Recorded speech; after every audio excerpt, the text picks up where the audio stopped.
from Clearwater down in Florida. Welcome to PHLY Phillies podcast. Tyler Zulli behind the camera, Jamie Lynch, myself, Renee Washington. Can you get We're me like live. one of those We've got standing Carpenter boards? Complex over here. We've got Baker over here. And Jamie, listen, a lot has happened between the last couple of days around the Phillies. We've had some excitement as we're here, of course, around the league as well. So we're going to get into that today. Plus, we're going to talk through with some great guests on the show. We've got top prospect Justin Crawford joining us first. Then we'll have Caleb Ricketts on the show. And then Florida Complex coordinator for the Phillies, Keith Werman, is going to be joining us to round out our trio of guests today. So a great Friday to be able to chat with some more Phillies personnel and a prospect in Justin Crawford that we're excited to catch up with. Yeah, Justin is one of the more exciting prospects offensively the Phillies have had come up in a while, probably since Bryson Stott. Aiden Miller's also exciting, but Justin Crawford is, up there in the top 100 in baseball, top 3 or 4, depending on which outlet you trust.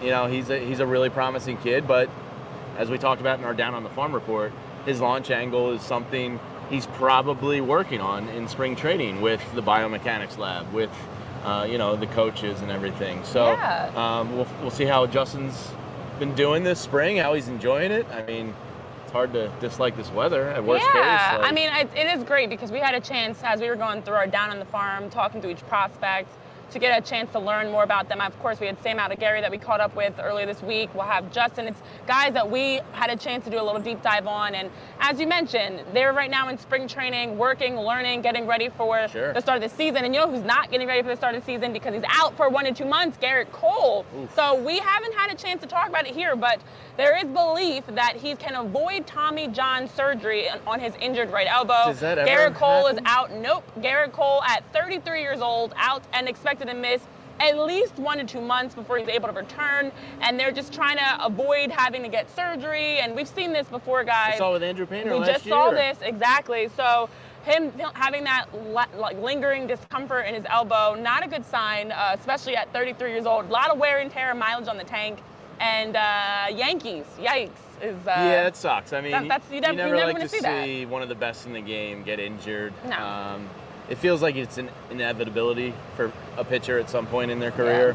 I would imagine anytime a pitcher gets elbow pain, it's quite worrisome. That sucks. As much as I hate the Yankees, I mean, Gerrit Cole is great, and you never want to see that. But to your point, as a baseball fan, I hope he can come back in a month and a half or 2. But you don't want to see him out longer. Most realistic outcome is it's probably going to be a Tommy John surgery, and I understand athletes don't want to go into the knife if they have the choice, and if they get given the choice of rehab, they'll probably try to rehab it. I get all that, but it's probably going to end in a Tommy John surgery, I would imagine. Hopefully I'm wrong. So, I mean, the doctor that he spoke with, Dr. Neil Atrache, that he spoke with, I know, very fancy doctor. Super fancy doctor, said that there's not a tear in his UCL. Of course, as we mentioned, they're trying to avoid Tommy John surgery. So hoping since there isn't a tear, you can go through the rehab process, but sometimes it's worse that way. You're just prolonging the inevitable. But definitely, despite how you feel about the Yankees as a whole, you never want to see a guy go out at all with an injury. So that's got to mean that Marcus Stroman's just going to slide into their opening day. Well, Marcus Stroman does not want to start opening day. Yeah, Marcus Stroman's not feeling it. He's been very vocal and adamant about his schedule, his routine. Opening day would throw that off. Most of us are counting down to opening day and excited and ready to have meaningful games. And Marcus Stroman's like, doesn't matter, bigger picture, 162 games, and I have a routine, basically, that I can't throw off. You're more or less 2 weeks away. Like, I understand pitchers are creatures of habit and have their routines and want to get stretched out by a certain point. But come on, man. And he kind of made it seem like opening day wasn't that big of a deal. He was like, it's kind of just, it's another baseball game. It's pomp and circumstance. And it's like, well, not to the fans it's not. To the fans it signifies the opening of 162 games of you being in my living room most days. And it's just weird because it's kind of tone deaf. It is. I was going to say, and we all understand, as you talk about the schedule, especially for pitchers, but you've been waiting all off season for the start of the season, and now as it's a couple weeks away, you don't want to start opening day because of your schedule? We're talking about your schedule? You would think you Not could shift games, your schedule within 2 weeks here to get on track for your team, but it doesn't appear that's going to happen, and I'm sure Yankees fans are off to a great start with Marcus Stroman saying Well, the Yankees also did not land Dylan Cease. As we had talked about, Dylan Cease was brought up in trade rumors to possibly go to the Yankees. Well, he's now going to the Padres. San Diego had a trade with Chicago for a number of prospects. So the White Sox received right-hander Drew Thorpe, the number 4 prospect in the Padres system. Their number 64. The Australian world-class swimmer and gold medalist, the Iriarte. They also received Samuel Zavala and Steven Wilson, so a number of prospects. And then Dylan Cease moves to the San Diego Padres. And honestly, what I read was like the teams that were in the running, it wasn't even mentioning the Yankees as the finalists. It was like the Angels and somebody else, the Rangers, yeah. So which is interesting, that was actually surprising to me. Because Chris Young said, don't expect the Rangers to bring in any more. He did say high-priced free agents. And Dylan Cease is not high-priced. So the trade maybe changed that for him. And that's the thing. Cease is under team control for this season, next season. He's going to be making $8 million in 2024. Yeah, so the Padres, who already have financial issues, can actually afford him. Yeah, they're broke which boys. is why the Rangers were also in on him. But no Yankees in that mix. So I saw a great quote from Diamondbacks manager Torey Lovullo, who said, "I really wish all the great players would stop coming to the NL West." Yeah, I mean, he's primarily talking about the Dodgers, but yes, the NL West is again loading up with talent, and we'll see if San Diego can put it all together finally. I mean, with Tatis and Machado, you would think, it's a pretty good start. It's still really weird that Blake Snell is a free agent. It's still really weird that Jordan Montgomery is an agent. We're, like 8 days away from the MLB opener in Korea? Like, what is going on? And they're still homeless. And one of the reports said, teamless. Don't expect the Yankees to go after one of these guys now. That's what's odder about this, because we thought it was going to be Dylan Cease. We thought Dylan Cease was the one that was going to possibly be involved in a trade to the Yankees. And then Blake Snell, after rejecting the offer from the Yankees months ago, the Yankees have not spoken to Snell again, even with Garrett Cole's injury. So it's been the Red Sox for Jordan Montgomery, seems like where he's going to be landing. And then Blake Snell, I don't know. He'll be landing somewhere. Who knows? It'll be odd. Will he play this season? I can't recall guys signing after opening day. At least guys that are this big of names. Yeah. This seems like really just odd to me. Will Blake Snell and Jordan Montgomery find a team this season? Scott Boras, they're Heismaning Boras, going back off. We will see. Well, it's the question of the offseason now, and as we're getting closer and closer, will they find a team? Will they find a home? Will they find a spot that is a good fit for them? We don't know, but what we do know is you can find a great company that's a good fit for all of your flooring options. That is over at Empire Today. So Empire does a really good job of just providing you the opportunities to be able to make the process of buying new flooring for your home easy and much more convenient. They really pride themselves on giving you that shop-at-home convenience where now you can find the right product for your needs. You can get quick and professional installation, also get a price match guarantee as well. And over at Empire Today, they have a virtual option, so you can get an idea of what that carpet or hardwood floor is going to look like in your house.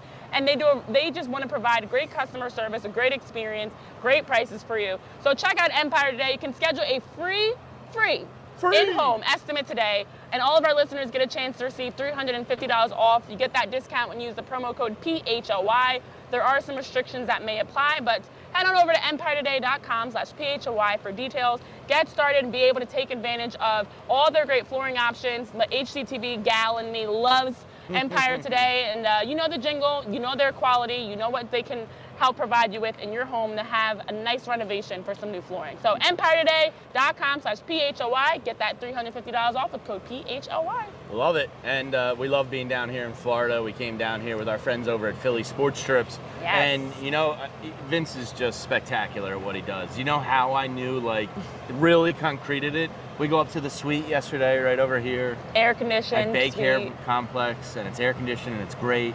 And then there's a cooler, and it was like a siren from the corner of the room calling me. And there was cold, delicious, domestic, Miller Lite, the unfiltered light beer, the beer drinkers light beer, the same quality since 1975. Jamie, come and drink me. You're with friends and family and you're in the sun. You're watching baseball. Miller Lite is there for you. Jamie, and Jamie. Come drink me. And Miller Lite was there for me. We saw it on the plane. We saw it in the airport. We saw it here at Bay Care Complex.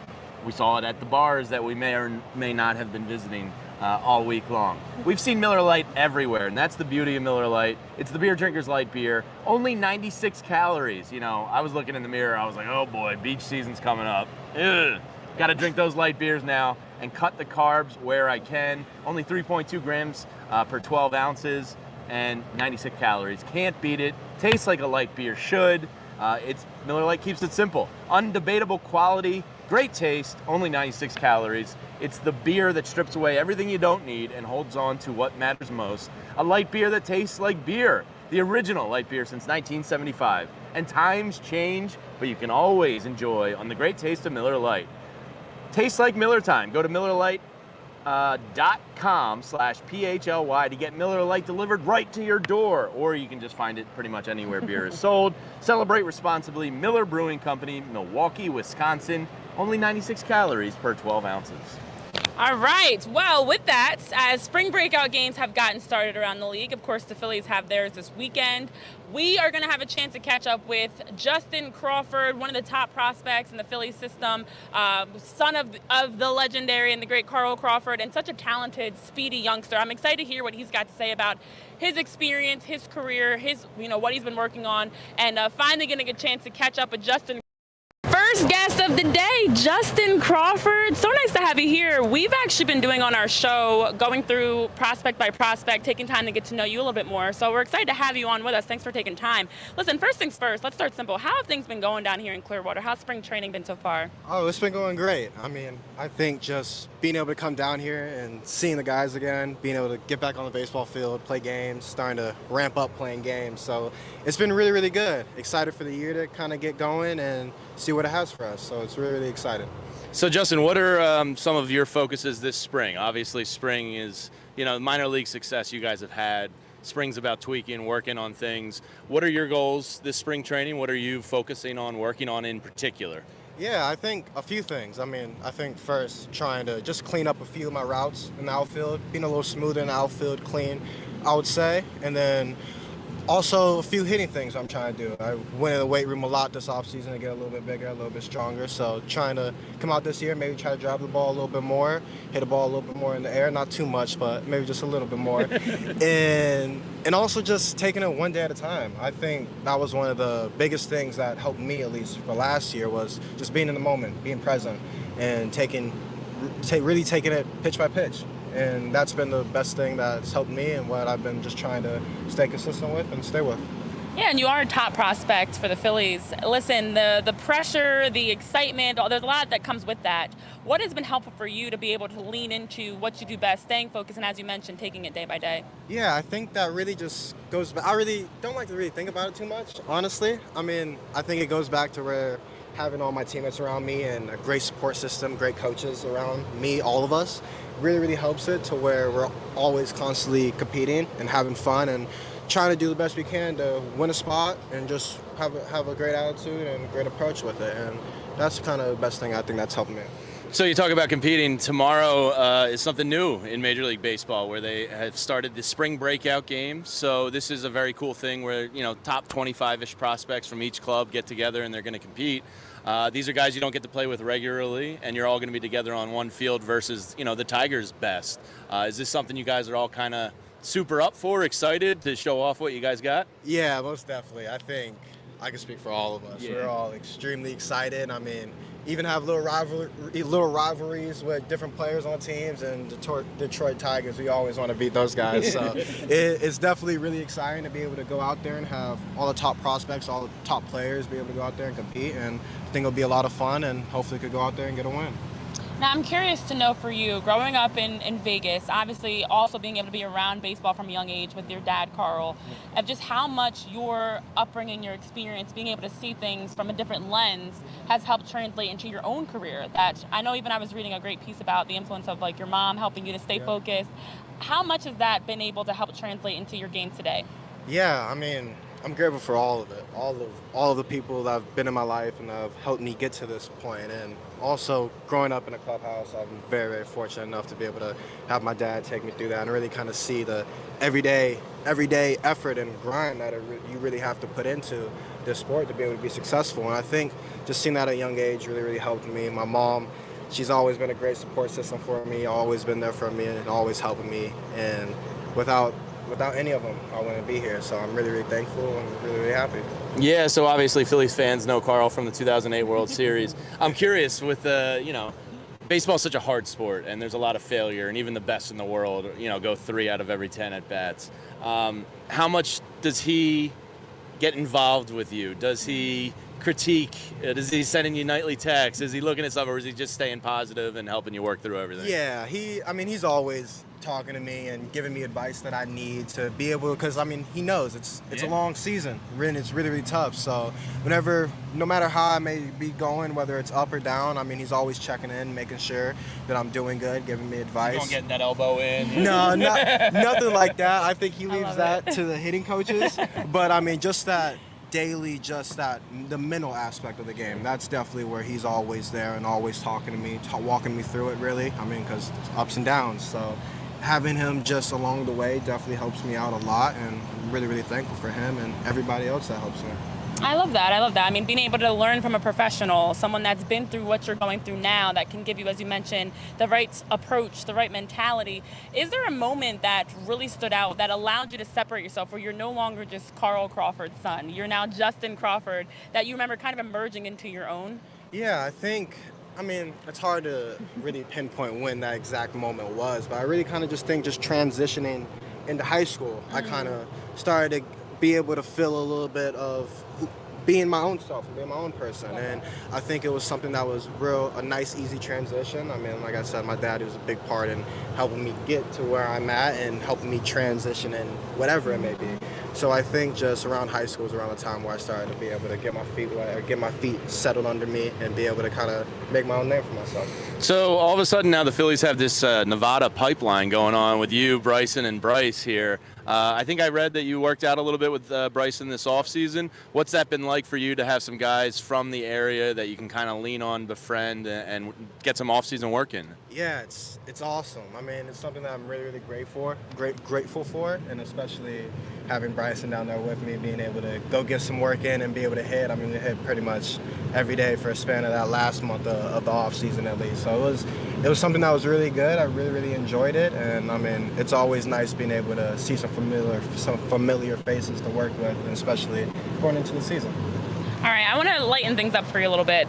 This one first want to be baseball, very specific, but if you're giving your Justin Crawford what is that elevator pitch? Who are you that you want people to know, fans to know about your game, what you bring to the field, what you try to embody every day? Yeah, if I had to say anything, I would just say a hard worker. I think this game is really, really difficult and really, really tough, and I think knowing that there's going to be ups and downs, and being able to come in every day and be that same person you are, whether you're 4 for 4 or 0 for 4, I think that's really the most important thing about it. And especially in this game, if there's one thing that's for sure going to happen, is you're going to fail.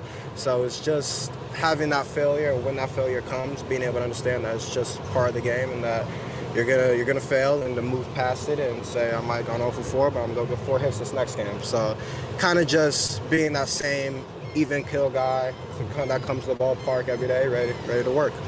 So Justin, who are your roommates down here, and what's the guys being dudes at the house? So what's the activity here? Are we video game guys? Are we fishing? What's the activity at the house, and who are you living with? I'm real easy. I have a few of the pitchers from our AA team, Jordan Martinez and Francisco, and we really just be chilling. Like I said, I'm pretty boring, honestly. I can sit in the house and turn on movies and sit in bed all day and be good. And what are you, Marvel guy? Oh, I'm a big Netflix type of guy. So and Amazon Prime type of guy. So I don't know if you guys have seen the show Power or anything like that. Oh, I love Power. That's my all-time favorite show. And then big movie buff with Gladiator, Troy, different movies like that. So I'm a big TV show movie guy, and whenever I do get out, I like to just go golfing a little bit with the boys. I'm not good. I'm terrible. I was gonna say, how's the game? I'm terrible. Don't let's not get it twisted. I'm really bad. But going out with the boys, they've been practicing with me, and it's slowly but surely getting there. But it's been good. We're pretty easy breezy over here. We're at the field pretty much around the clock. So it's when we get home, we like to just be able to relax and debrief. Yeah, Power, Raising Kanan, all that. Very good, all of it. I know I'm catching up myself. Yeah. Okay, so then you mentioned you're very low-key, like to just relax and watch movies. Do you have a hobby, something, a special talent, cooking, music, dancing? Is there something? Yeah, I mean, people ask me what's your hidden talent. I kind of just hit them with the original. Oh, I could do a backflip. I mean, that's not too exciting, but I mean, I could do a little backflip. And then also I love shopping. So shoe shopping, clothes shopping. I'm a big. Are you a sneakerhead? I don't want to say a sneakerhead, but I definitely like I like rocking some nice kicks. So, Okay. So yeah. GQ. Yeah. All right, last one from me. If you could steal one of your teammates, whether at the minor league or the major league level, something that they do on the baseball field, what skill would you steal from a teammate? That's a tough one. That's already putting me on the spot with this one. There's a few things I'd like to steal from a few guys to be able to take from myself. You can but rattle those off too. I think, well, for easily Gabriel Rincones Jr., his power. I would love to take his power and be able to go and hit with the power he has. I mean, I don't know if you guys have been able to see him hit or his BP rounds. He's a strong human being, and he can really, really hit the ball. So, I mean, that's someone where definitely if I could borrow something and use for my own, I'd borrow some of that power for sure. And also, who's another one? I mean, I'll stick it with him. Okay, Before I get anyone else mad. Okay.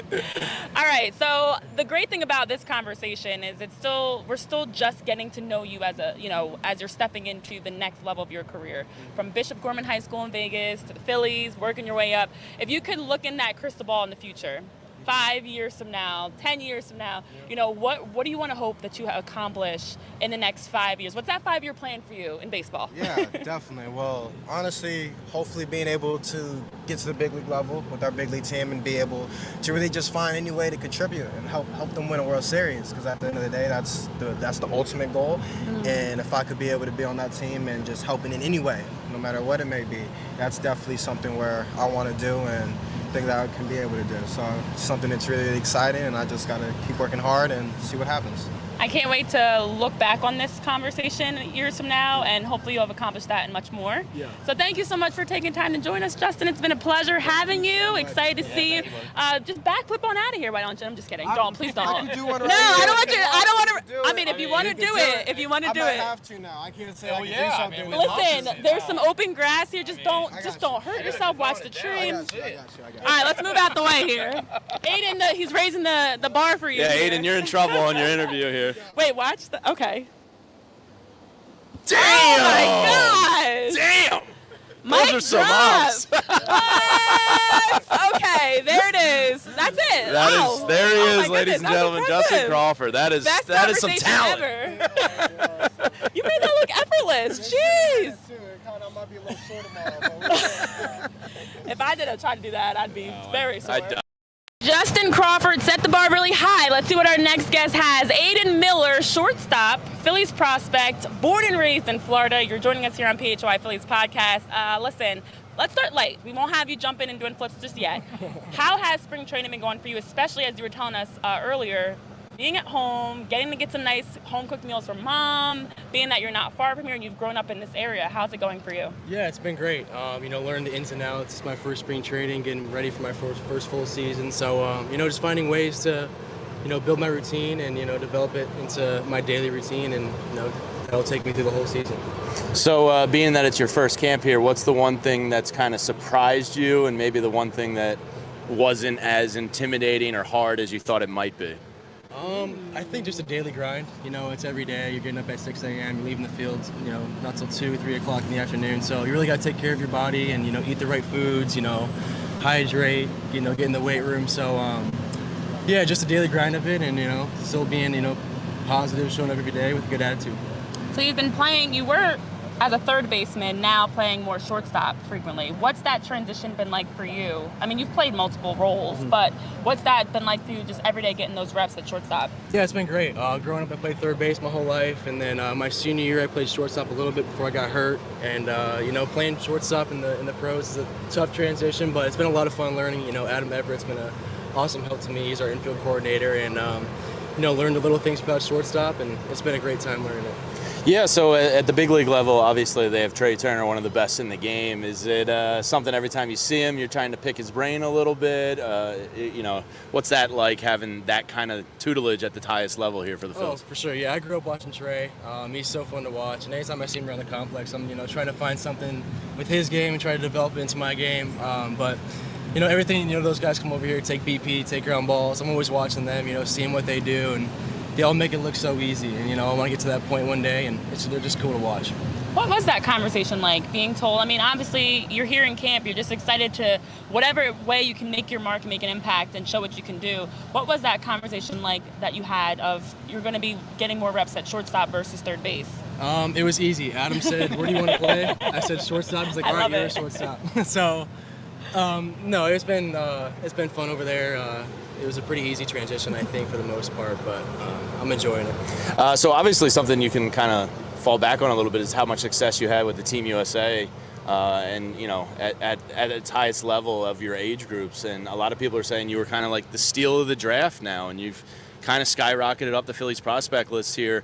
Is that something you kind of thrive on? Is it something that ever, I don't know, mentally clutters your brain, or do you thrive when the pressure's on? Definitely, I think I'm a big game player. When the spotlight's bright, I think that's when I perform. And with the whole injury, dropping down draft boards, it was tough. But can't really blame the scouts. They couldn't come see me play, and they're going off a year ago when I played, and it's just tough to get reps and have them come see me play. So I think I fell to the right team, and ultimately ended up in the perfect situation. So what have you been working on? Obviously, moving into shortstop, coming back from injury, what's been the areas that you're trying to fine-tune in your game and tweak and improve? I think just getting out on the field again, getting comfortable again. I played 20-something games last year in low A, and that was my first actual game action in about a year. So it was uncomfortable at first, it was speeding up on me a little bit, but now that I've been here for a while, I'm getting more comfortable and just getting really excited. So has there been any, not intimidation, I don't want to call it, but a wow factor now seeing these guys in the system that are at, the doorsteps of the pro level day in and day out? Is it upping your game, or do you feel like you're improving going against elite competition now nonstop? Oh, for sure, yeah. Every time you surround yourself with the best of the best, I think that makes you better. And, yesterday I was facing George Klassen, who throws upper 90s, and just seeing, pitching like that every day definitely improves my game. And just being around all the guys, they're all the same. They all want to get better. They all want to ultimately win a World Series with the Phillies. So it's just a great atmosphere, great environment here, and I love coming here every day. And who here has been really helpful in kind of taking you under their wing, being that mentor, that role model for you? There's a lot of guys. Andy Painter, I think, is one. Crawford, Abel, all the guys have really helped me, welcomed me with open arms when I first got here, and I really appreciate them for that. And it's been a great transition. They make it so much easier, and any questions I have, they'll answer. And they've been here, they've been in my shoes, so they can relate to me. So one of your extreme positives, in all the scouting reports, is your control of the strike zone. Are you finding any adjustment period here now, or is it still just kind of naturally coming to your understanding of the strike zone? Like your whiff rates are really low and really excellent. Your K rate, you just seem to have a really good feel up there. Is that staying steady for you? Yeah, for sure. I've always thought I had a pretty good feel for the barrel and for the strike zone, and now with all the technology we have and scouting reports, pitch charts, I think it's only improving. It's a lot of fun, learning ways to create a specific plan when I'm at the plate, and knowing when to do damage, what pitches to lay off of, if they start here, if they start there. So it's been cool, learning all that stuff. Coming from high school, you don't get too much of that. You pretty much go out there and play. So it's been great. All right, I'm going to lighten things up for you here. Obviously, your roommate right now is mom, your family. So what's that like for you when you guys are done here? Are you hanging with the guys, playing, video games, whatever it is? What do you do in your off time? Are they coming over to get me some of mom's dinner? So me, Painter, a couple other guys have a Fortnite squad. Oh, nice. A little bit of Madden too, but we're on the game every night playing, and when we leave here, we just try to find things to do. So right now it's Fortnite and Madden. Okay. And it's a nightly thing. So. Nice. I asked Justin this question earlier. I always like doing the, if you could steal something from one of your teammates, some kind of baseball like trait or skill on the field, whose skills are you poaching? Ooh. I think it would be Crawford's speed. I mean, he flies. It's fun watching him play and run around the outfield. So I think his speed is I'm not very fast, so definitely his speed. All right. Also, sticking with the whole hobbies and things like that, what are some things that you're good at outside of baseball? Any secret talents, skills? Are you secretly like a salsa dancer or something? Like, I don't know. Is there something fun that we don't know about you, Aiden? I'm not very good at it, but I love fishing. I fish whenever I can. I think it's a good way to kind of reset, relax my mind a little bit. But my girlfriend would brag on me. I never really catch any fish. I don't know what it is. I think they're allergic to me or something. But I just love being out there fishing and finding new spots with buddies. And I think that's the biggest thing I do. Yeah, good relaxation. One of the things I read this offseason was about JT and the Phillies, biomechanics lab and all these new technological advances in the game. How much are you implementing, Hawkeye technology and like the biomechanics lab? Is that something at the lower level you guys are getting into, or is that something that kind of comes with time a little bit more? I think it comes to more time. They've kind of introduced it to us a little bit, but I don't think they want our heads, getting too wrapped around it, focusing too much on metrics and all that stuff. But it's so cool. The lab in there's hundreds of cameras, there's force plates in the batter's boxes, and it's just so cool being in there. And I don't really know what any of it means yet, but one day hopefully I will, and it's really cool. And have you had a moment at all to kind of like pause during all this? I know it's a lot happening so quickly that you're learning and tweaking and just enjoying. Have you had any of those moments where you realize, I'm here, I'm in spring training with the Phillies, I'm working my way in, as we were talking about, the scouting report on you and everything has continued to improve and show that you are someone that is a steal in that sense. Have you had any of those like pinch me type moments? Yeah, I've tried to live in the moment a little more. Right after the draft and going right into pro ball, everything kind of felt fast and it was just flying by. But now that I'm going through spring training, I'm just trying to live it one day at a time and just enjoying it. It's fun. Playing baseball is a job. It's pretty sweet. Nothing else I'd rather be doing. So yeah. Yeah. So I know you've played a little bit of some corner outfield in your life. Has the idea of staying sharp at multiple positions crossed your mind? Or if you had your druthers, like shortstop is where I want to be, or do you like, Whit Merrifield over here, like, that guy can play everything but catcher. Like, has anything like that ever crossed your mind? Have you thought about playing other positions, or is shortstop where your heart is? No, for sure. Yeah, I grew up playing kind of everywhere on the field. I think that's really important. Every team needs a guy that can play any position on the field. And, if they need me playing left field, right field one day, or shortstop or third base other day, I'm totally cool with it. I feel pretty comfortable everywhere. Played right field, left field, first base for Team USA. And, anytime I'm on the field, I feel comfortable, and, that's my zone. So, right now it's just shortstop, and we'll see a couple, 2 to 3 years down the road what's in store for me. Love that. Now, looking at your skill set, your talents, your abilities, what do you feel like if you had to share with somebody? Aiden Bauer Miller is. Good family. It's a great baller middle name, by the way. You passed the name test. So you did.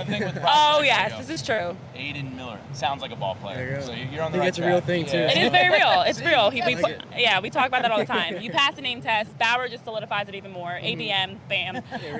But what is it? Aiden Miller is blank. What is it that you're bringing to the field that you want fans and everybody to know about you? Yeah, I think I'm a gamer.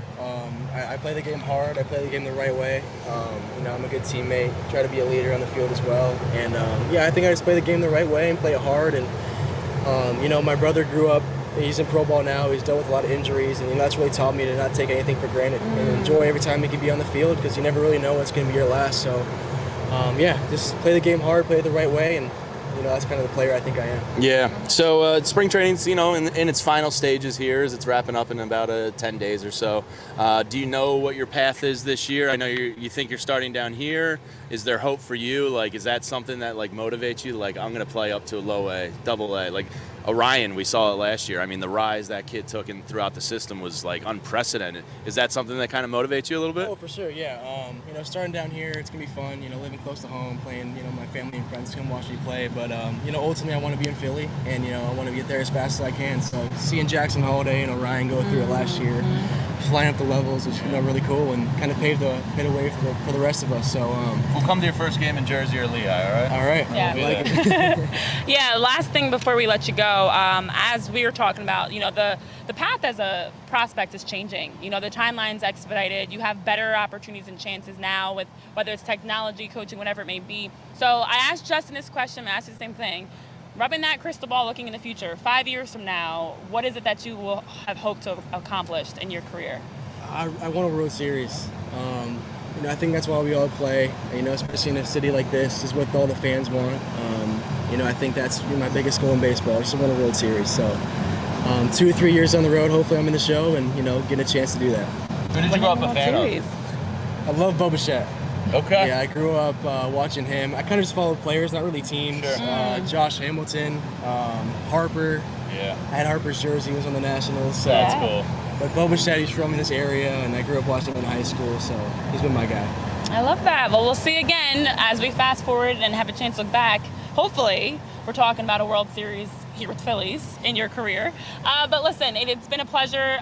No pressure. Justin left us with a whole backflip. Or what are you doing out of here? I mean, listen, most guests just kind of sign up, give us the thanks for having me and leave. Justin just raised the bar big time. And you're a team player. You like to win. You like to compete. I feel like, are you taking an L out of this? Is this okay? I think I might take it. I don't know if I can top that. Yeah. Just kidding. We don't want to make you I have don't to want to break my neck over here, so. It's fine. We're fine with that too. But Aiden, thank you so much for taking time to join us. We wish you all the best. Can't wait to see you play this season. Thank you. Good luck and Looking forward to it. Yes, thank you so much. Final guest, Florida Complex Coordinator Keith Werman. You've been working in the system with the Phillies in a number of different roles, and this one you've been coordinator for a year now. Nice to have you on board. Let's start light. How are things going at spring training so far? Yeah, thanks for having me. It's been great. It's been really great. We've had a couple mini campers when Major League Camp started, and those guys have been moving around really well. We had guys coming in at the start of spring training. We're eager to get out there for some games. We start up on Tuesday with some games against opponents, and these guys are definitely ready. It's exciting. Yeah, so for those that might not be familiar with your kind of like job, are you more or less overseeing all minor league baseball operations while in camp here in Clearwater? Why don't you just tell us a little bit about like what your day-to-day looks like? Yeah, we have about 175 to 180 players currently. Obviously, we work around the Major League side when they use some of the backfields, but Kevin Bradshaw is the field coordinator. We work hand in hand. We organize where everybody needs to be, what everybody needs to get done, and try to squeeze it all on 4 fields and a couple cages, and just try to make it work for everybody. And, yeah, it's controlled chaos for sure. And I try to keep things simple for everybody else. Just stay where you need to stay and make sure you're on time, and everything rolls pretty good. So. Yeah, and you have a number of hats you wear. A lot of different aspects that you're overseeing, and quite a difference from your role as manager with Jersey Shore to this role. What was that transition like for you, and all that you had to learn in order to be able to jump right in a year ago and take this role as the coordinator by command? Yeah, managing the game is one thing. When you're on a field, that's baseball. There's a lot more organizational skills that come from this one, but I was fortunate to have some experience in San Diego with the big league club, with running their major league camp. Obviously, the numbers in the minor league side's a little different, but the organizational skills are the biggest part of it. Communication's huge, and we're fortunate from a development standpoint to have so many resources, so many departments through Dave Dombrowski or Sam Fold to hire these departments and bring them along, and to try to utilize them and maximize them the best we can. That's definitely a learning experience, and trying to do the best we can. Yeah, I was gonna say, you played in some big league baseball yourself, and from College World Series to Japan, and we'll get into all that. How much has the game changed from a technological standpoint over these last 4 or 5 years? We read about JT in the biomechanics lab closing a hole in his swing, the Hawkeye technology, all this crazy stuff. How are you just kind of like in awe of what's happened technologically wise in baseball? It's amazing, honestly. It's pretty cool to look at a screen. You see all the skeletal body movements and efficient, movements on the mound or hitting, and all these. It's amazing how many resources we have. And you grow up, and as a smaller guy, you just try things and try to maximize what you can do. And to see all these resources the players have, it's pretty phenomenal. It's pretty special, and it's fun to be a coach and go through these experiences, trying to learn and figure it out. Now you have these resources to back it up and to help, take it a whole nother level. It's pretty remarkable. What's something that you find yourself using as we talk through your day-to-day that technologically wise is advanced to allow you to be able to do your job more efficiently? Yeah, I think when you look at movements on the field, the Hawkeye data, you can track the route efficiencies, first step efficiencies from all the position guys. I think on the defensive side of things, that's where you see it on base running too, the lead lengths and matching with how tall they are, all those variables, the speed and how sharp your turns can be. Can we be better on the bases with that? All those variables come into play, and it's fun to utilize those tools as well. So, one of the kind of narratives amongst like Joe Public fan these days is like, oh, analytics is ruining the game. Analytics are making the lineup. How much is that overblown, and how much is analytics really, help making lineups, help what you were talking about, improving on base paths? I know Castellanos in right field last year, the R&D department found if he starts a little more towards center, he's better at fielding balls, breaking to his left. How much does that come into play on like a day-to-day basis while you're in season? Yeah, I think it comes into play a lot more than people realize or may want to see. Sometimes they get, a bad rap. They're trying to take over the game, anything like that. But they're a resource for us, and it's so valuable to have it and to be able to watch the game through the old school mindset, as people would say. Those people watch the game and they have a feel for the game and what they see, and the resources and the technology, the analytical side is like a piece to back that up, and it validates what their eyes are telling them. And I think that's when you can draw that connection and you work together, and your eyes tell you one thing and technology backs it up to prove that that's what you're seeing. That's when it's go time. That's the good stuff. I love that. And I feel like so much has changed in even such a quick amount of time. I mean, even since you started as manager with Jersey Shore and now in this role as the coordinator here, the technology is still growing. I feel like every year there's something new that makes it even more, it's incredible to see the way that you can break down the game. For you specifically, how have you helped balance that like old school mindset with still embracing the new? I'm a late adopter, I would say. Like, I don't jump right into new technology, but I feel like you have to an extent with some things. How have you found that balance to help your role be able to help the team? Yeah, absolutely. I mean, from an organizational standpoint, you still have to have the foundation of baseball. Yeah. Like, you have to be able to catch the ball, throw the ball, got to hit the ball, you got to throw, command the zone, you got to pitch. So like the foundation of the game, you can never lose that. And utilizing these resources, it's constantly moving, constantly changing.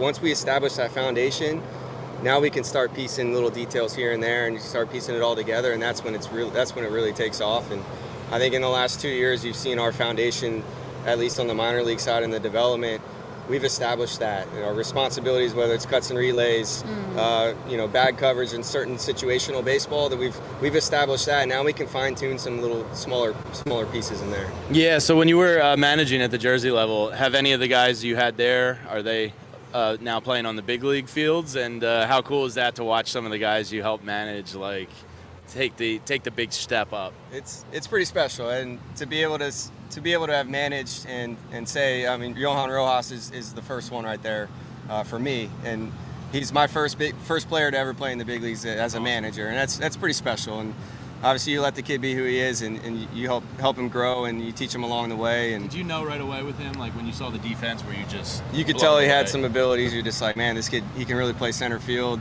I'd get out there. I mean, early on in the year, I said, you got the green light, kid, go run anytime you want. And whether he was safe or he was out, we still had to teach a moment of when it was the right decision or not. And then that's obviously coaching, but it's fun to let those kind of kids play. I'm hoping a couple more, jump over here this year or at the end of the year, Griffin McGarry or Mick Abel and those guys, and we'll see.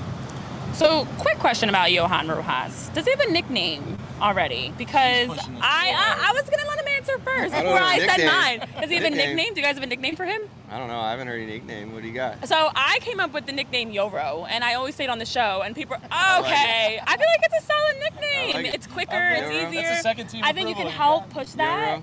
Yeah, make it happen. Plus, I'm like, Yoro, like you can. It's easy. If I'm honest with you, I hope I never see him again. Yeah, I hope he's up in the bigs every day. So. Just push it up the pipe. If I do see him, I'll, All right, make it happen. I just feel like it's, when you are such a great center fielder like that, you need a nickname that now we're like, yeah, Yoro, it just flows. He's a good spark plug in for that lineup too.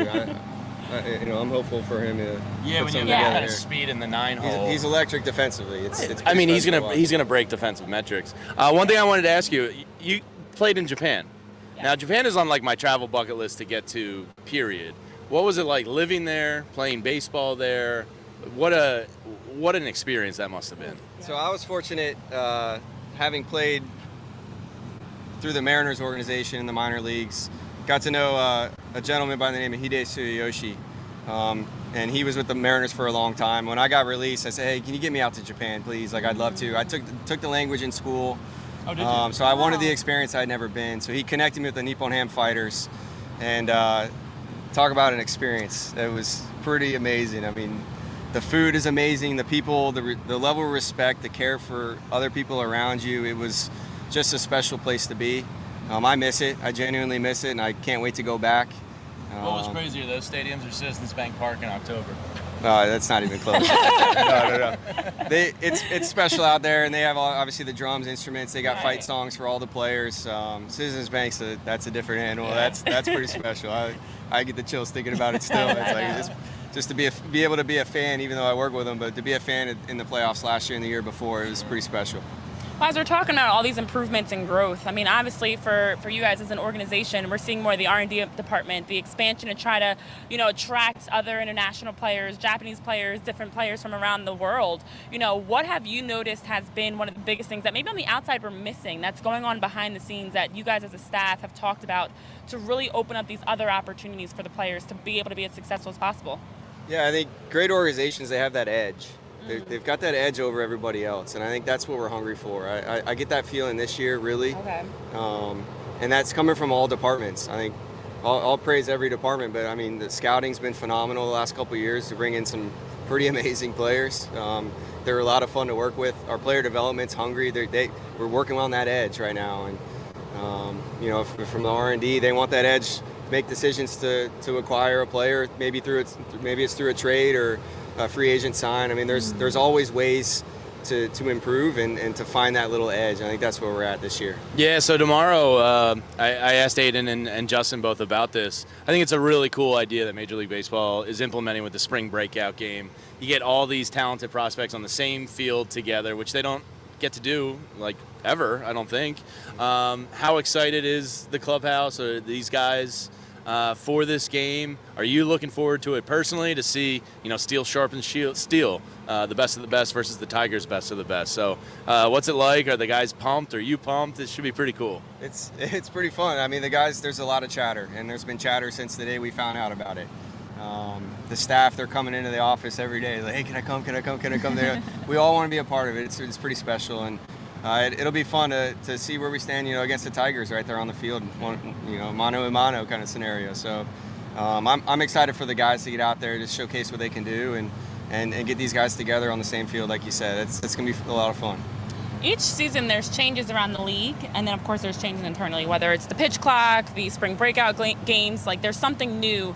What is it about this March, now that we're in March, this spring training period from February to March that you've noticed that's been different about this group and just embracing all the new on the league side, but even also internally within the team that maybe jumps out at you compared to like last season, for example?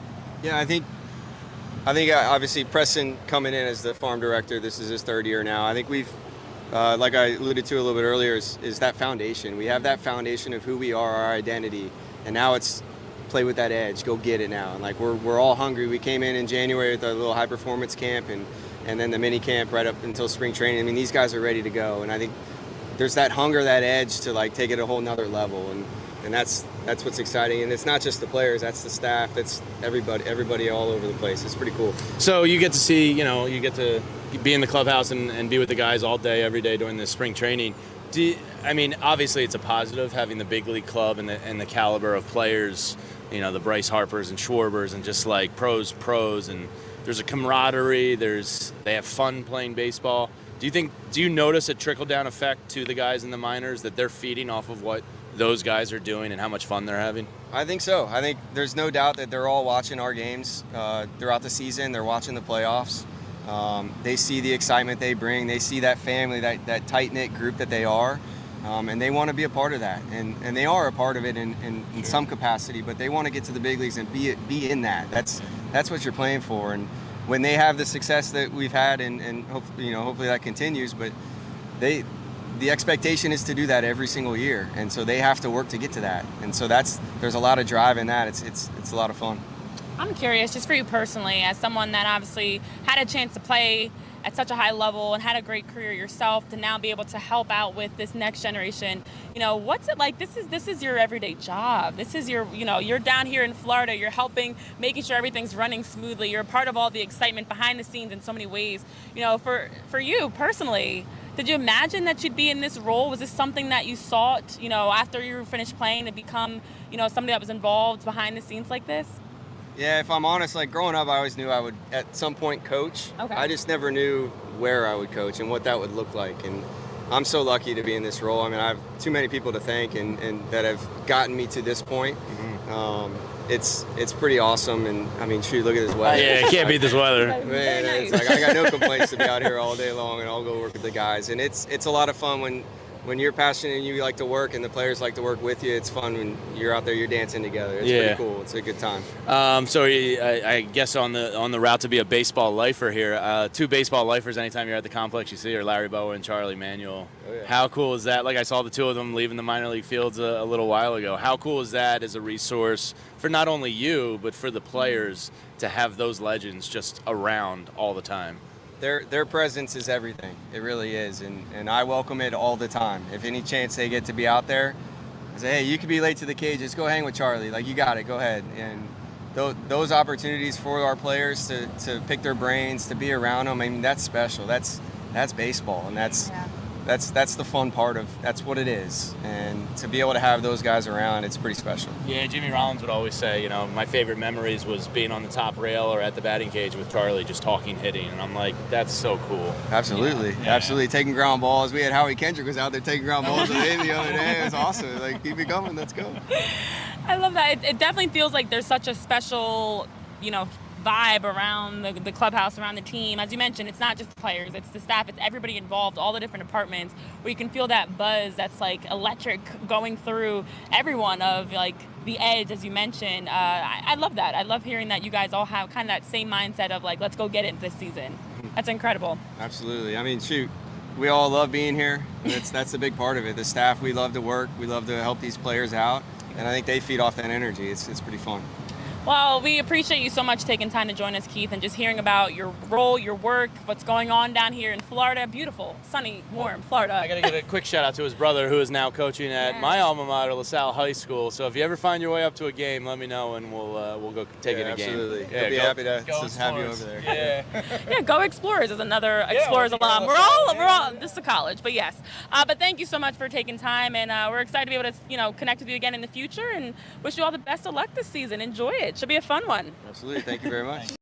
Thanks to Justin Crawford, Aiden Miller, and Keith Werman from the Phillies minor league system. And a huge thank you to Kevin Gregg, Chris Ware, and especially John Brazier from the Phillies, who really helped us set this up, allowed us to be here. I mean, there's not much cooler place to broadcast from.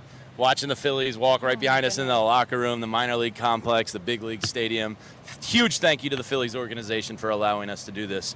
Now, if you're maybe in the market for tickets, maybe you want to go to Sunday's St. Paddy's Day game here at the Bay Care Complex, I would recommend the Game Time app. And if you use code PHLY, you'll get $20 off your first ticket. Game Time is the fastest growing ticket app in the country, and for good reason, because it's awesome. It's simple. And one of my favorite things is you get the image of your seat view right on the app. You get killer last-minute tickets with the best price guarantee. You can stop stressing over the tickets and start getting hyped for all the fun you're going to have. They have flash deals, last-minute tickets, easy to find and buy tickets for every event, whether it's sports, comedy, music, theater, whatever. Game Time has you covered. It's the fastest-growing ticket app in the country for a reason.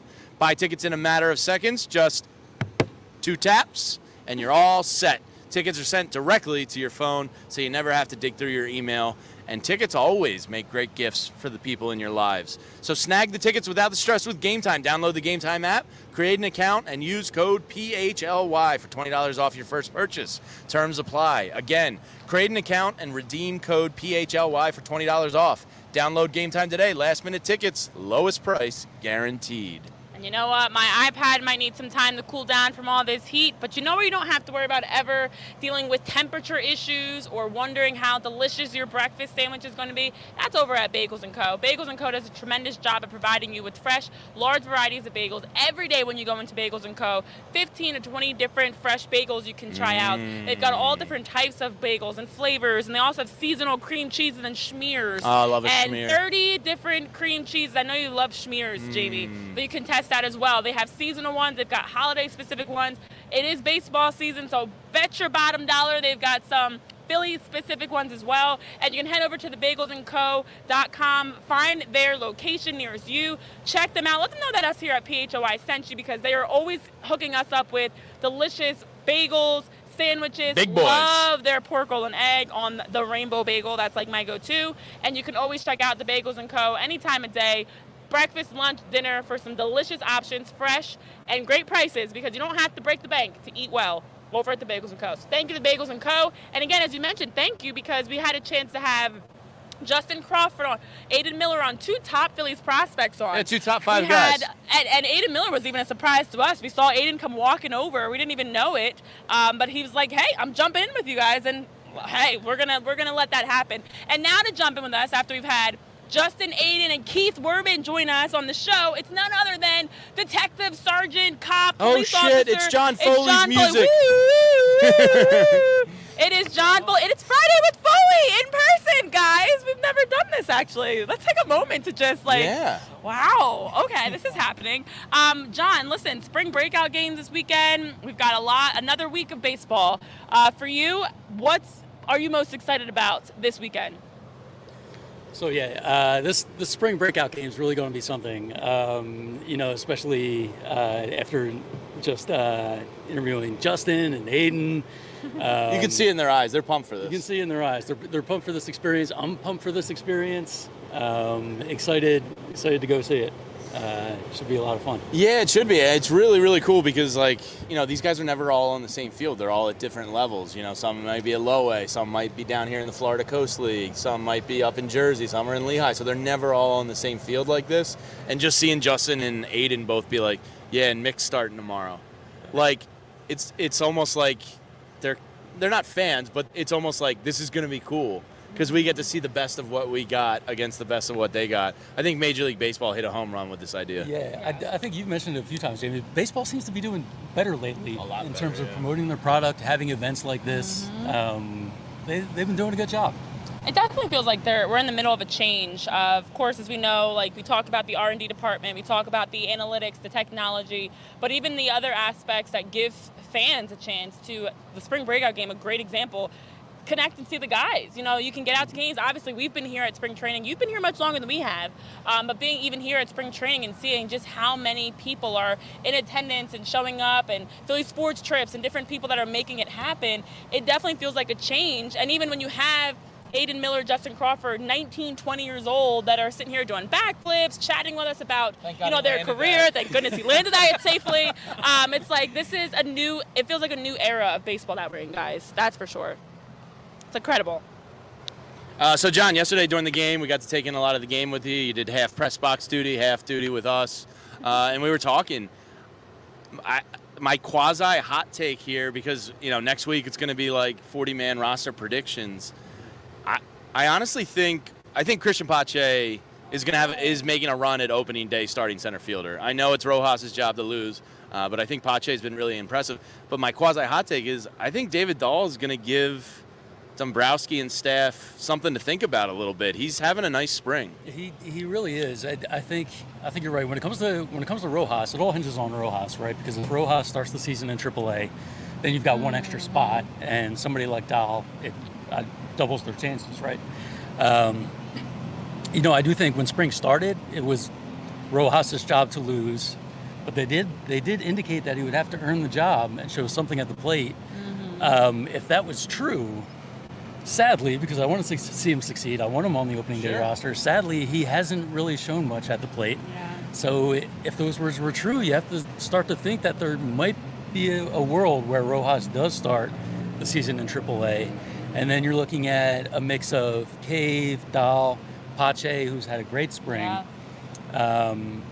You know, the trouble for guys like Dahl is like if it was a straight up competition between Dahl and Jay Cave, I think most fans certainly, and I think the organization might go with Dahl. But the issue is Dahl can be sent to the minors, Sure. Right. and Cave can't unless you lose him forever. Same with Pache, out of minor league options. If he gets, You have to keep Pache. you have to keep him. Yeah. You just have to. He'll be You scooped can't- up in a minute. Right, and Yeah. you know the way things are shaking out now. You know, Pache might be in center field opening day. Yeah. So we'll stay tuned for that. But Yeah.